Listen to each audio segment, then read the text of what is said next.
Достар, қалайсыңдар? Бүгін мен ұлы Абаймен байланысты өзім сұрақ-жауап деген блогымда жалғастыратын боламын. Және бүгінгі талданатын сұрағымыз осындай болады. Абайды зерттеушілер кімдер? То есть спрашивается, каких людей можно называть исследователями Абая? Жауабымызды видеоның астында көре аласыздар, және жауабымыз осындай болады. Абайды зерттеген адамдар қатарына біз Әлихан Бөкейханды, Ахмет Байтұрсынұлыны, Қайрат Жұмағалиевті, Рабиға Сыздықованы, Мекентас Мырзахметовты және әрине Абай жолы роман-эпопеясын жазған және сол үшін Абаймен байланысты көптеген ақпаратты тапқан Мұхтар Омарханұлы Әуезовті жатқызуға болады.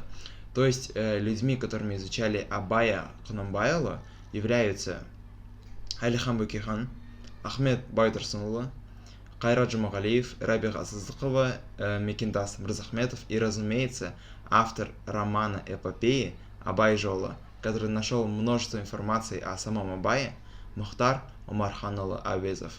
Бол, достар, сау болыңыз.